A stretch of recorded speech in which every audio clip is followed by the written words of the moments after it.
ભારતીય ન્યાય સંહિતા 2023 કલમ નંબર 1 ટૂંકું શીર્ષક પ્રારંભ 1 આ અધિનિયમને ભારતીય ન્યાય સંહિતા 2023 તરીકે ઓળખવામાં આવશે 2 તે કેન્દ્ર સરકાર સત્તાવાર ગેઝેટમાં નોટિફિકેશન દ્વારા નિમણૂક કરી શકે અને અલગ અલગ તારીખો નિમણૂક કરી શકે તેવી તારીખથી અમલમાં આવશે 3 દરેક વ્યક્તિ આ સંહિતા હેઠળ શિક્ષા માટે જવાબદાર રહેશે અને અન્યથા તેની જોગવાઈઓથી વિપરીત દરેક કૃત્ય અથવા ચૂક માટે નહીં જે માટે તે ભારતમાં દોષિત હશે 4 ભારતની બહાર આચરવામાં આવેલા ગુના માટે કેસ ચલાવવા માટે ભારતમાં હાલના કોઈપણ કાયદા દ્વારા જવાબદાર કોઈપણ વ્યક્તિની સાથે ભારતની બહાર આચરવામાં આવેલા કોઈપણ કૃત્ય માટે આ સંહિતાની જોગવાઈઓ અનુસાર કાર્યવાહી કરવામાં આવશે જો આવું કૃત્ય ભારતમાં થયું હોત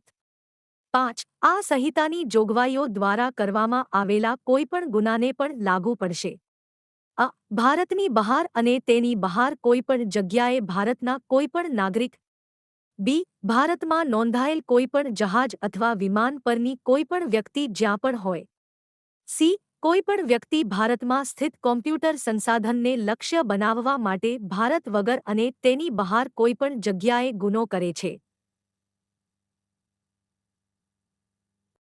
તેની બહાર કોઈપણ જગ્યાએ હત્યા કરે છે તેના પર ભારતમાં કોઈપણ જગ્યાએ હત્યાનો કેસ ચલાવી શકાય છે અને તેને દોષિત ઠેરવી શકાય છે